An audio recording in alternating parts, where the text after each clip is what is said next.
Sah secara agama, upacara sah jadi orang Hindu. Karena maunya saya untuk masuk Hindu. Jadi yang nerimo aja ya, gitu. Bukan ada paksaan dari siapapun, bukan karena mau menikah juga, bukan. Nah, saya nggak bisa salahin yang ibu, saya salahin bapaknya, Bu. Betul.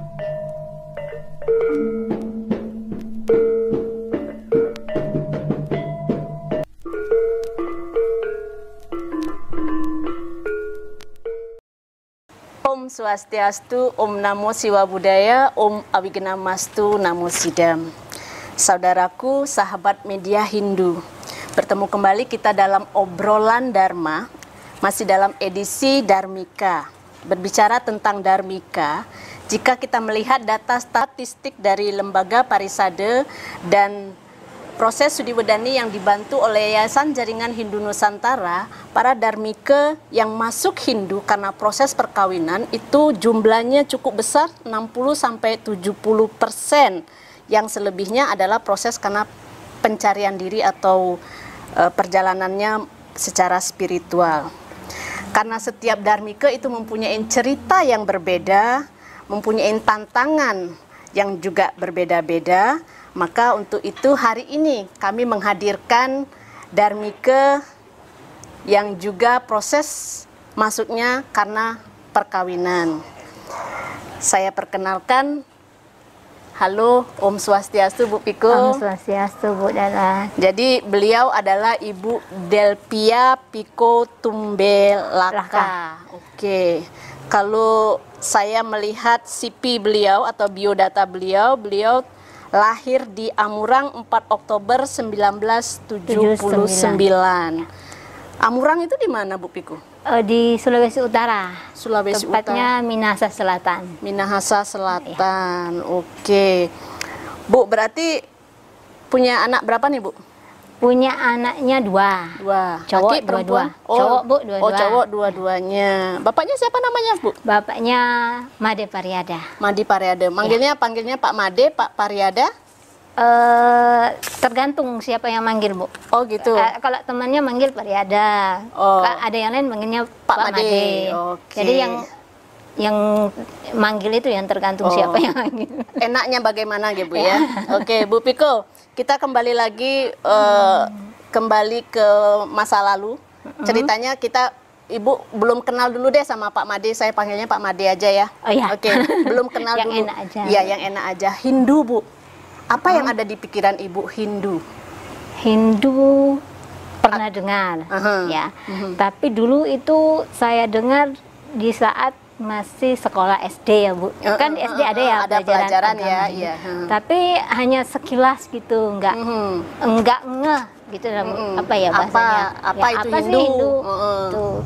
Karena yang dipelajari agama Hindu itu di pelajaran sekolah kan sedikit, Bu. Iya, betul. Sedikit, enggak kayak pelajaran agama yang lain yang memang Kalau di sekolah Ibu dulu, apa yang diajarkan tentang agama Hindu itu digambarkan agama yang seperti apa gitu? Itu hanya sekilas aja agama yang ada di Indonesia. Hanya itu aja. Hanya itu aja. Termasuk salah satunya Hindu. Oke. Nah, Hindu itu bagaimana saya nggak tahu. Nggak tahu. Ya, Oke. gitu. Oke. Lalu sejak kapan Ibu tertarik sama Hindu?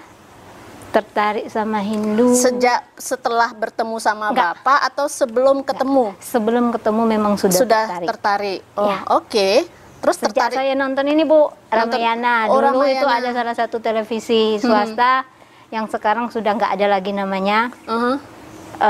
Pernah tayang film Ramayana, dan itu tertarik. Oke, tertariknya karena apanya, Bu? Apanya yang membuat Ibu tertarik?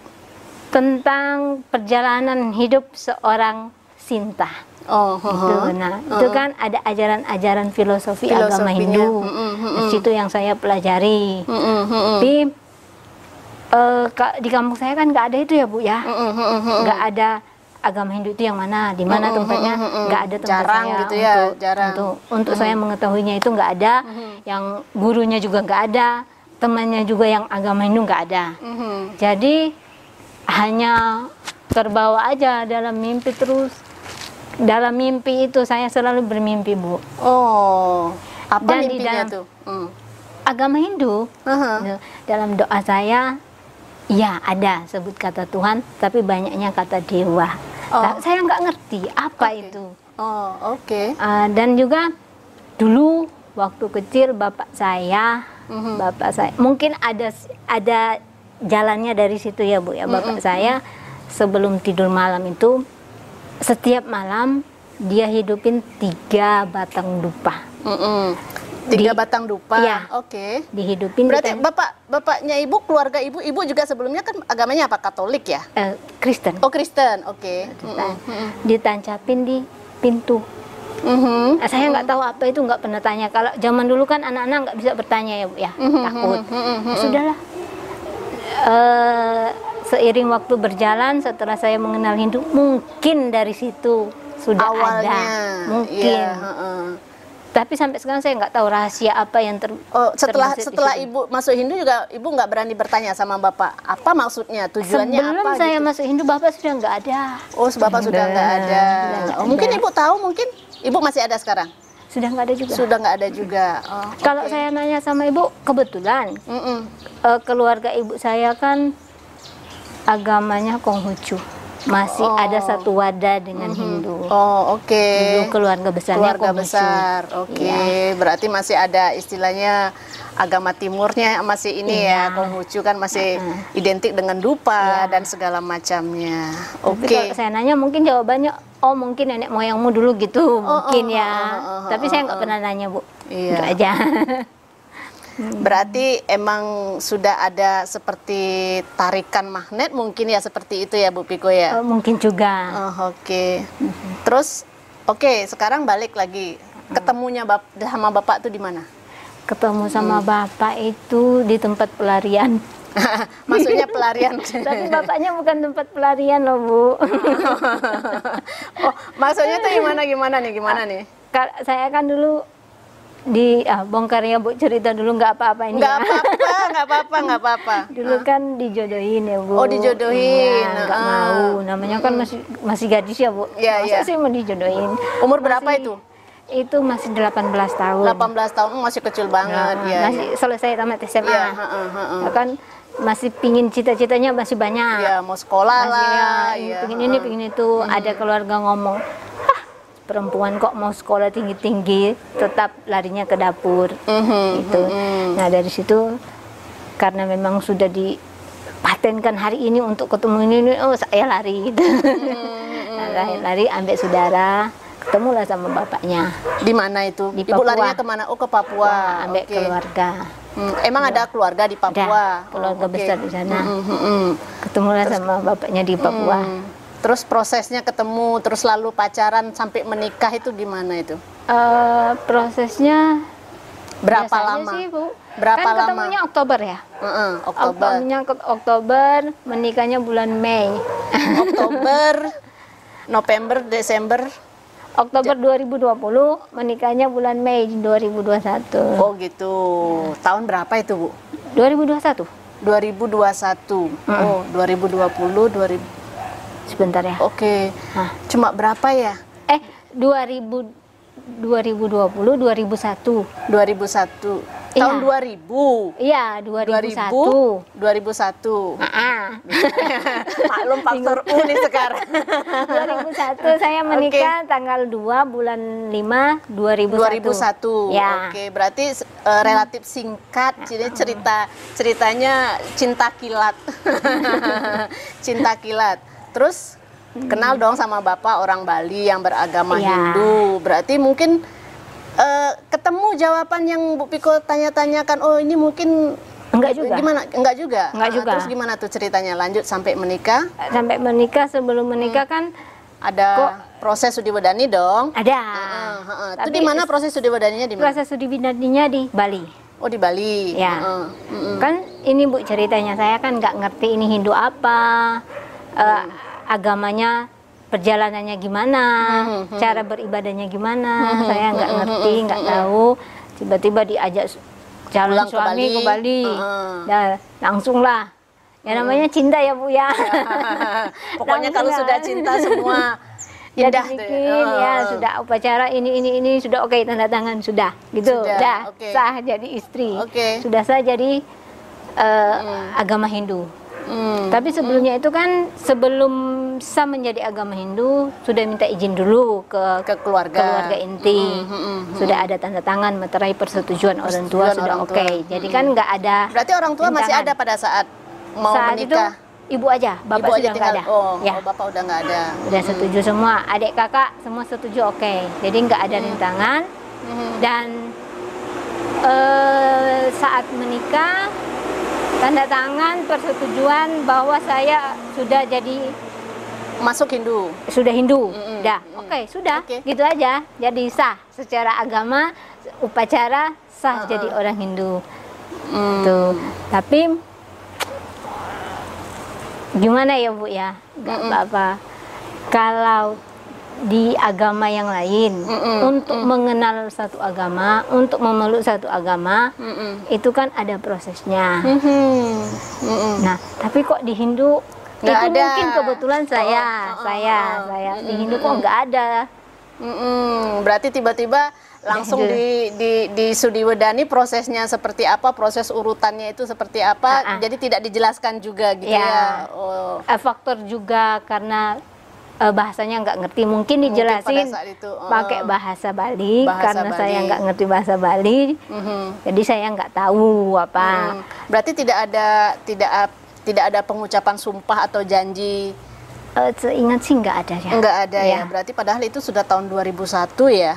2001 ya harusnya. Ya ini mungkin PR ya buat lembaga sekelas Parisade yang ada di Bali, karena kebetulan kemarin YJHN itu mengadakan Sadana Dharmika Camp. Itu juga keluhannya sama, bahwa proses masuknya seseorang dari agama lain ke agama Hindu itu tidak dijelaskan dan tidak ada apa namanya seperti SOP-nya seperti itu ya, bahwa tiba-tiba sudah di Hindu aja. Kemarin juga ada komplain bahwa saya hanya diketisin sama Tirta, katanya sama seorang Sulinggi, tiba-tiba saya masuk Hindu. Nah, jadi mungkin itu PR buat kita semua, bahwa mungkin ada seperti bimbingan ya atau apa gitu, harapannya Bipiku apa gimana itu harapannya? Dulunya kan masuk biar kita kokoh ya Bu, kuat. Kan kita dalam pergaulan itu kan banyak agamanya. Jadi kalau kita memeluk satu agama tanpa benteng yang kuat, pasti kita jatuh kembali lagi. Iya, betul. Jadi saya kok bertanya, kok apa karena saya nggak ngerti ya? Sudah ada bimbingannya. Tapi kok kalau di agama yang lain bimbingannya itu ada berbulan-bulan. Mengenal apa sih agama ini, apa yang harus dilakukan setelah memeluk agama ini dan lain-lainnya. Nah, sementara ini tidak ada gitu. Tapi kan karena maunya saya untuk masuk Hindu, jadi nerimo aja gitu. Bukan ada paksaan dari siapapun, bukan karena mau menikah juga, bukan. Tapi memang kebetulan jalannya lewat itu. Ya, jadi saya nggak gini aja begini aja enggak. Saya orangnya nggak mau melakukan sesuatu tanpa mengerti, tanpa paham. Jadi saya pelajari sendiri. Oh, berarti proses belajarnya itu otodidak. Ya, saya belajar. Tahu nggak Bu? Saya menikah sama bapaknya. Agama Hindu saya nggak pernah diajarin. Dalam perjalanan hidup sampai saat ini nggak pernah diajarin sama suami. Hanya sekali aja. Pulang kantor bawa lembaran kecil, Bu. Lembaran kecil itu isinya, tahu apa namanya? Pujat pisan dia. Itu masih pakai bahasa patennya dia, nggak ada bahasa Indonesianya. Bahasa yang biasa kita lantunkan doanya itu. Kan dari tulisannya ambil pengucapannya kan beda, ya Bu. Saya nggak ngerti apa ini, cuma dikasih ambil suami ini pelajari. Lah, apa ini dipelajari kok nggak ngerti apa, bahasa Indonesianya nggak ada. Nah, terus Ibu nyari tahu. Nah, itulah tantangan saya Bu. Saya pelajari sendiri, mungkin ya sibuk ya, kan namanya orang kantor ya Bu ya, pekerjaannya banyak. Jadi nggak mau membebani juga suami, karena saya juga memang pingin untuk terjun ke Hindu. Saya pelajari sendiri. Banyak buku-buku yang saya pelajari dan suami juga beli buku ya untuk suami juga dia membimbing secara tidak langsung ya Bu ya. Betul. Dia agamanya dia, ibadahnya dia memang taat. Setiap pagi, siang, malam selalu dia praktekin. Itu 3 kali ya. Ya, dilihatin sama saya. Nah dari situ berarti Bapak itu mengajarkannya dengan contoh, ya kan, daripada istilahnya, daripada kita berkoar-koar memberikan seperti apa, lebih baik mungkin Bapak, saya mengajarkan istri saya dengan memberikan contoh, saya sembahyang, mungkin istri saya bisa mengikuti saya sembahyang, anak-anak mungkin seperti itu. Oke, berarti itu tantangannya ya Bu ya. Terus setelah masuk Hindu, apa suka dukanya Ibu? Kalau suka duka banyak sih Bu. Sukanya dulu deh. Suka ya bahagia, damai. Bukannya yang dulu nggak damai. Ya, damai. Tapi kan beda. Di sini beda ya Bu ya. Dulu sih damai, di sini juga damai, tapi damainya beda. Berbeda. Ya. Mungkin damainya karena sudah ada yang mendampingin gitu ya. Iya, oke. Kalau dukanya apa Bu Piko? Kalau dukanya ditolak, dibuang, banyak lah. Oh, berarti dari keluarga, teman, sahabat, tetangga atau bagaimana tuh? Dari keluarga inti sih enggak Bu. Keluarga inti Ibu kan sudah ada pernyataan menyetujuin. Ada dari keluarga besar itu, mungkin dari depan-depan. Senyum-senyum. Tapi di belakang-belakang, ya kita kan juga merasakan Bu ya. Tapi ya sudahlah. Nggak apa-apa, karena ini jalan hidup kita yang sudah kita ambil ya. Oke Bu Piko, selanjutnya apalagi nih? Banyak sebenarnya. Ada yang Ibu mau sampaikan nggak Bu? Untuk siapa nih Bu? Untuk mungkin para dharmika, para teman-teman senasib, sepenanggungan. Banyak sih. Kalau kita kan ada yang jadi Hindu. Hindu aja ya Bu, saya lebih gampang masuk Hindu karena suami. Karena menikah. Jadi Hindu itu karena cinta. Sudah nggak cinta, ditinggal lagi lah agamanya, pergi lagi gitu. Banyak soalnya teman-teman saya kejadian yang itu ya. Dari situ saya sih nggak bisa menjudge ya Bu, sesama manusia. Saya punya kekurangan. Cuman saya menasehati, kamu masuk Hindu itu karena cinta. Kamu tinggalin lagi. Tapi posisinya masih bareng suami. Nah itu saya yang nggak suka sama bapak-bapak. Berarti prosesnya Hindu, abis gitu dalam perjalanan masih bersama, tetapi jalannya udah masing-masing. Istilahnya dalam satu perahu punya dua nahkoda gitu kan. Itu kalau menurut Bu Piko gimana tuh? Nah saya nggak bisa salahin yang ibu, saya salahin bapaknya Bu. Betul. Karena bapak-bapaknya yang penting saya sudah ngambil dia, sudah ikut kita. Dia mau jadi apa itu urusannya. Harusnya itu kan suami harus tegas. Dia juga kan harus mengarahkan, mengayomi, harus begini. Tapi enggak, dibiarin aja. Saya loh kok gini. Banyak Bu kejadiannya seperti itu. Habis itu maaf banget dari masalah itu karena lain-lain. Dalam keluarganya anak-anaknya ada yang ikut ibunya. Bukan. Dia mempunyai anak-anak yang kekurangan. Kekurangan dalam hal apa nih? Ada yang cacat gitu. Pokoknya banyak lah. Ada yang kekurangannya banyak macam-macam. Masa cobalah kamu bercermin lah. Tapi kan saya nggak enak juga dikirain saya menjudge. Iya, betul. Mungkin ini pertanyaannya PR buat kita semua juga, para suami istri yang mempunyai pasangan yang dari agama lain, itu harus punya tanggung jawab untuk membimbing, mengarahkan supaya sang istri tetap kekeh di agamanya. Karena banyak kejadian seperti itu. Nanti lah mungkin proses masuknya sang istri ke dalam agama Hindu itu mungkin karena melihat nggak bisa dipungkirin juga mungkin karena sang suami tampan kan, kaya gitu. Punya jabatan kan.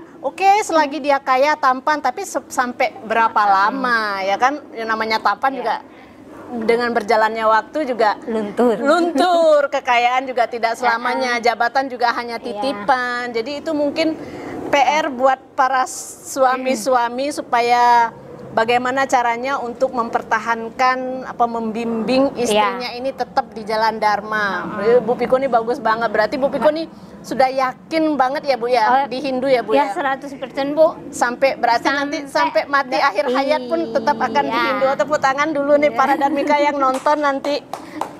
Yang nonton nanti untuk Bu Piko bisa diambil sebagai contoh. Enggak juga Bu. Iya. Banyak juga yang seperti saya.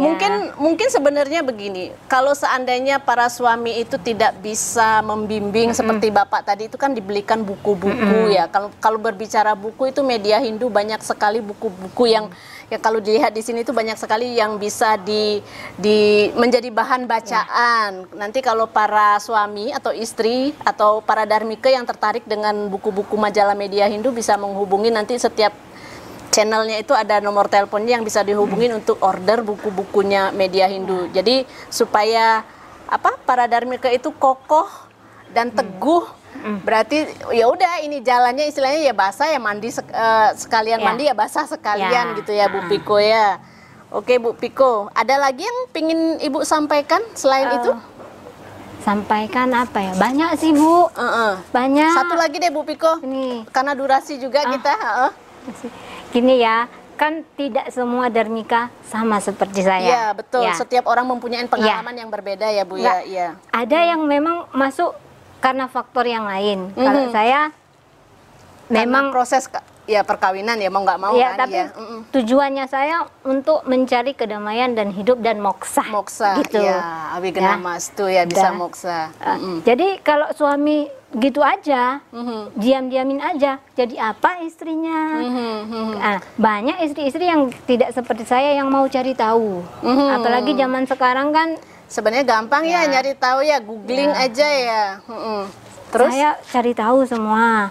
Saya harus perkuatkan diri saya supaya kalau saya terjun ke tempat semula, maksudnya saya bisa kembali bergabung, gaul ambil teman-teman. Kebetulan teman-teman saya semuanya Indonesia Raya Bu. Maksudnya bermacam-macam. Bineka Tunggal Ika ya. Macam-macam agama. Nah di situ pasti ada orang-orang, kamu kok gini, nggak mau kayak gini. Atau pasti ada perdebatan. Nah kalau saya orangnya terus terang nggak mau berdebat tentang agama. Keyakinanmu, keyakinanku. Itu kalau kita perdebatkan nggak ada ujungnya. Ya. Biarlah itu jalanmu, itu jalanku. Tapi kan kita harus ada benteng. Kalau kita nggak punya benteng, dirongrong gitu terus, ya layu juga. Paling tidak kalau ada pertanyaan bisa menjawab. Tidak semua dharmika yang punya niat untuk belajar. Nah, itu tugas bapaknya. Dan juga kalau boleh, kalau bisa, ini permintaan atau permohonannya Bu. Iya, bisa boleh sampaikan saja mungkin. Yang yayasan yang untuk mendharmikakan seorang harus ada bimbingan. Kayak agama-agama yang lain kan ada yang 6 bulan harus mengenal agamanya ini.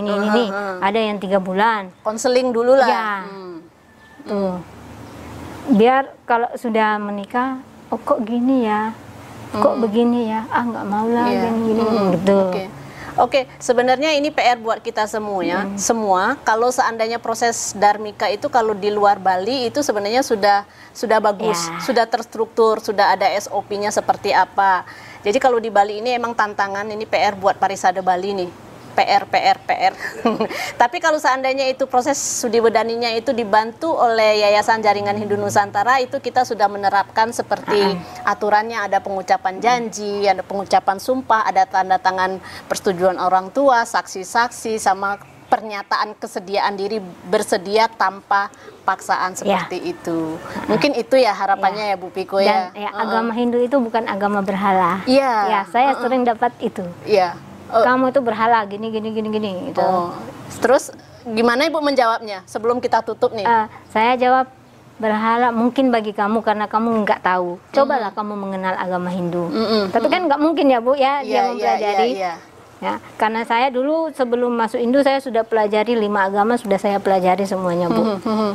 5-5-nya bagus, 5-5-nya baik. Ambil satu agama Jepang saya sudah pelajari. Shinto. Ya, sudah pelajari.